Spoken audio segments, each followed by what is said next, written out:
അങ്ങനെ നമ്മുടെ ശ്രീദേവി ആണെങ്കിൽ പൊട്ടിക്കരഞ്ഞുകൊണ്ട് ദേവമംഗലത്ത് വന്നിട്ട് മീനാക്ഷിയോടും മിത്രയോടുമായിട്ട് പറയുകയാണ്, എനിക്ക് കുറച്ച് കൂടുതൽ കാര്യങ്ങൾ എല്ലാവരോടും പറയണമെന്നുണ്ട്, എന്നെ ഒന്ന് അകത്തേക്ക് കയറാനായിട്ട് അനുവദിക്കണമെന്ന് പറഞ്ഞിട്ട് അകത്തേക്ക് കയറാൻ നിൽക്കുന്ന സമയത്ത് നമ്മുടെ ഗോമതി ആണെങ്കിൽ വന്നിട്ട് പറയുകയാണ് ദേവിയോട്, ഒരടി നീ ഇനി അകത്തേക്ക് കയറരുത്, ഇറങ്ങി പോടിയെന്ന് പറഞ്ഞിട്ട് കൈ അങ്ങോട്ട് പിടിച്ചിട്ട് പുറത്തേക്ക് അങ്ങോട്ട് തള്ളി അങ്ങോട്ട് മാറ്റുകയാണ് കേട്ടോ സുഹൃത്തുക്കളെ.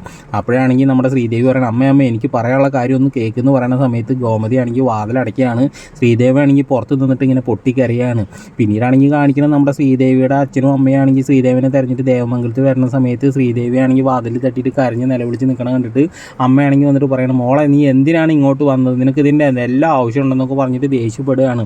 ആ സമയത്താണെങ്കിൽ നമ്മുടെ ഗോമതി ആണെങ്കിൽ അകത്ത് നിന്നിട്ട് പറയണം, ലോക കള്ളനും ഭാര്യയും കൂടിയിട്ട് വന്നിട്ടുണ്ട്, ഇനി എന്തൊക്കെ പറയും, ഇനി എന്തൊക്കെ നടക്കുമെന്ന് കണ്ടറിയാന്നൊക്കെ പറയുന്ന സമയത്ത് ശ്രീദേവിയുടെ അമ്മയാണെങ്കിൽ പുറത്ത് നിന്നിട്ട് പൊട്ടിക്കരഞ്ഞുകൊണ്ട് പ്രാഗുകയാണ്, നിങ്ങളൊന്നും ഗുണം പിടിക്കില്ല, ഗതി പിടിക്കില്ല, എൻ്റെ മോളെ ഈ നിലയ്ക്ക് എത്തിച്ചിട്ട് നിങ്ങളൊക്കെ സന്തോഷമായിട്ട് ഇരിക്കുമെന്ന് നിങ്ങളൊന്നും കരുതണ്ടെന്ന് പറഞ്ഞിട്ട് നല്ല രീതിയിൽ ശപിക്കുകയും പ്രാഗും ഒക്കെ ചെയ്യാനോട്ടോ. അതൊക്കെ കേൾക്കുമ്പോഴാണെങ്കിൽ നമ്മുടെ ദേവിയുടെ ഹസ്ബൻഡായിട്ടുള്ള നമ്മുടെ ആനന്ദിനാണെങ്കിൽ ഭയങ്കര ദേഷ്യം വരും. ആനന്ദാണെങ്കിൽ ഇവരെ ഞാൻ എന്താ ചെയ്യാമെന്ന് പറഞ്ഞിട്ട് കലി പിടിച്ചിട്ട് അങ്ങോട്ട് തല്ലാൻ പോകാൻ വേണ്ടിയിട്ട് പോകാൻ നിൽക്കുന്ന സമയത്ത് അകത്തുള്ള ആളുകളൊക്കെ ആനന്ദിനെ പിടിച്ച് നിർത്താനോട്ടോ, നീ ഒന്ന് സമാധാനമായിട്ടിരിക്കടാ, അവർ പൊക്കോളും എന്നൊക്കെ പറഞ്ഞിട്ട് സമാധാനിപ്പിക്കാനോട്ടോ സുഹൃത്തുക്കളെ. എന്തായാലും നിങ്ങളുടെ അഭിപ്രായം എന്തായാലും ഒന്ന് കമൻറ്റ് ചെയ്യുക, ചാനൽ ആദ്യമായിട്ട് കാണുന്ന ആൾക്കാരൊന്ന് സബ്സ്ക്രൈബ് ചെയ്യുക, ഹൈപ്പ് ചെയ്യുക, സപ്പോർട്ടും കൂടി ചെയ്യുക. ഓക്കെ.